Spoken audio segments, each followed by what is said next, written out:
hakuna anouya kuna baba, kureva kuti the position of Jesus akamira kupi Jesu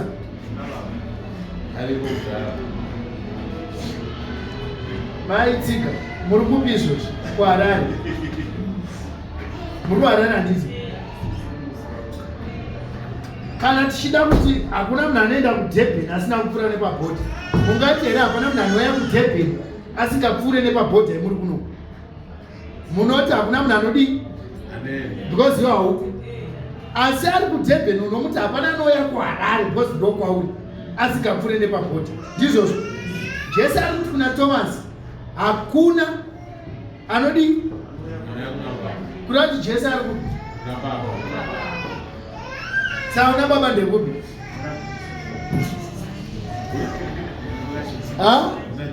takabaridzira vamwe tikati tinogara mudenga tigere mudenga vavati denga racho takaenda lini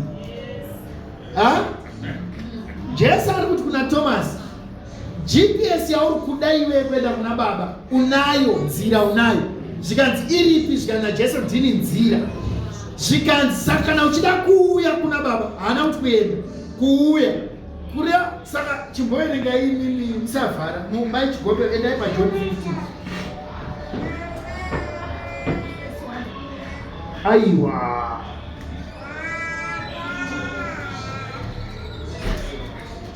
tsvakai vhesi yatoda mai chigope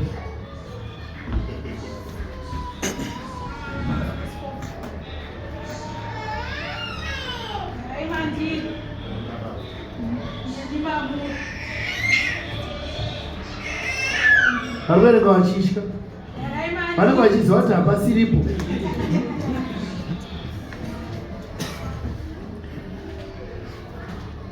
asi muri kutya kuverenga ndiverengereka kana vari muse maisha hamusiziva aiwa vhesi yacho ndayatinotoda iwe ina ndikati vari mavhesi ese kondikamuka ndakafa halo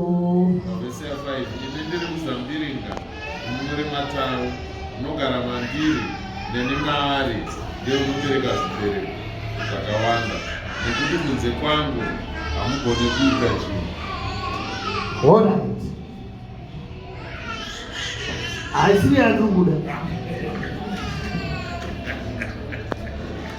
Haisiri yandikuda. Arakapa mafuta hamuna vhesi yacho.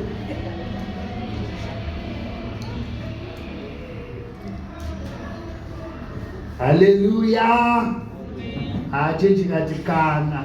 Saka muda vhesi 6 bereka itu. Anzi.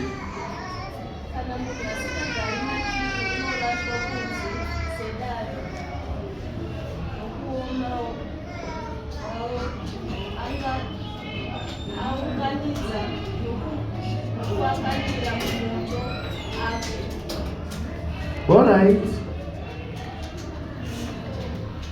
Alright.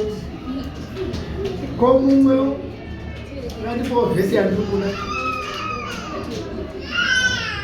Hallelujah. Ndokuti boyere ngoma Bible ndikona nesaka tsikutira nayo chapter 50. Atozoitaura tetanaka.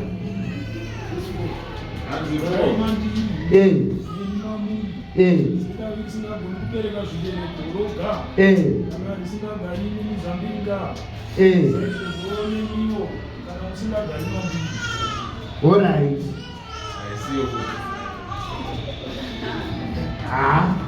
Kwewe iwe futhi 10 vhesi iverenge 18 kana mshikisha mlero yangu mshagara kuruko wangu ndaichengeta mlero ya baba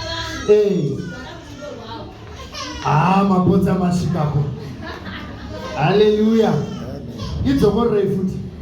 Kana muchengeta mirayiro yangu mshagara murudo rwangu ndaichengeta mirayiro ya baba vangu mchigara murudo rwavo. Kana muchichengeta mirayiro yangu munogara murudo rwaJesu. Jesu aigara pai?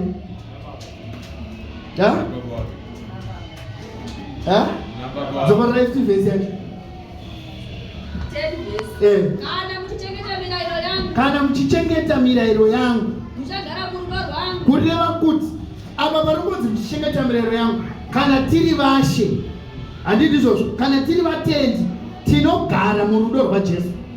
Jesu achaigarepi? Because remember puzzle yatoda kusolva ndeyekubvunza kuti mabasa zvawakandida ndakakudai garai murudo rwangu kana muchichengeta mirayiro yangu muchagara murudo rwangu sendinaichengeta mirayiro yababa vangu ndichigara pai gara murudo rwangu. uri kuzviona manje vanhu vanoda kuenda kuna baba vati kuna baba hakusvikike kana munhu asiri kugara muna Jesu. Tirikunzwanana? Tirikunzwanana? Because baba havaonekwe zvachose. God cannot be seen. The Father cannot be seen. Nditendei kuti inini ndiri muna baba waomerere maoko ndovhesi yandaanichida. Saka dati mapotsa masvika maitangira pakanaka. Nditendei kuti ndiri muna baba nababa vari mandiri. Halo. Jesu anogara upi? Uruona here kuti iye achitiparidzira haasi kuti tigare muna baba direct. Anoda kuti tiende muna baba, but ari kuti munhu agere muna baba ndiye. Isu kana tichida kutogarawo muna baba, tinogara muna baba tiri muna Jesu. Saka kana muchitenda munogara murudo rwaJesu. SaJesu anogara murudo rwababa. Motenda kuti Jesu ari muna baba nababa ari muna ari. Saka nochida kuenda kuna baba. Thomas, unoenda kupi? Dai Thomas waindiziva, ungadai waiziva baba. Kubva zvino baba vako vaziva, makavaona. Omerawo Jesu maoko. Vanhu vanoda kuenda kuna baba, but vanoti ndosaka uchiona kuti vanhu kana vachirefer to Jesus, they want to refer him more as mwanakomana, as if there is a superior being behind him. Vanzaakovavanzira Jesu chetere, aiwa kani itainira baba nere mwanakomana nere mwanamutsvene. Idzi dzimwanakomana idzi pana mudhara chakwesha. But Jesu ari kuti Thomas, chititenda kubva nhasi kuti baba wako waziva, wakaona. Hazvina kuperera ipapo. Fidza akati ndakateerera nyaya ndikuronda mweya. Filipo akati ndandiri pabhande rimwe chete naThomas.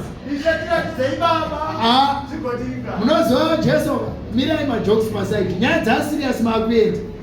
Zvekuuya oraita mbonzwa toya mamuri. Chitiratidzai baba, in case tikasvikako tikakushayiwa imimi, tinogona kuona baba. Imimi muri magician, muri spiritual, muri zvese. Munogona kungoti Father come. Anatoona kuona mugariri tikasazowamboresa imaenda tikanyura. Tiratidzei baba. Naiva mukoka. Filipo haana here kuverenga kuti Israeri payakada kuona Mwari pakaitika bongozozo. Zvinhu zvikaita bhizinia. Vanhu vakati kuna Mozisi, aiwa chiregako kuratidza mudhara. Taita vatete. Fidza ndopa dziri kuisa maoko muoko. Tiisire mudhara pagirasi tiwaone. Vada kuona baba, haleluya. Mozisi akati ndinotya, ndinodedera. Chikanzi chinhu chakadai chakatyisa kunyange naMozisi chikura hachisi chekutamba nacho. Jesu akati kudii kuna Filipo? Jesu akati kwaari, for 3 years here. ndakava nemunguva refu yakadai. 3.5 years ndinewe. Hausati wandiziva here? Haana kuti hausati waziva baba here. Hausati wandiziva here. Saka baba ndiani? Kristo. Kristo. Saka muri kuona here kuti Jesu paari kuti hakuna anouya kuna baba asine kwandiri. Ari kungozama kuti inini ndini mudhara wacho.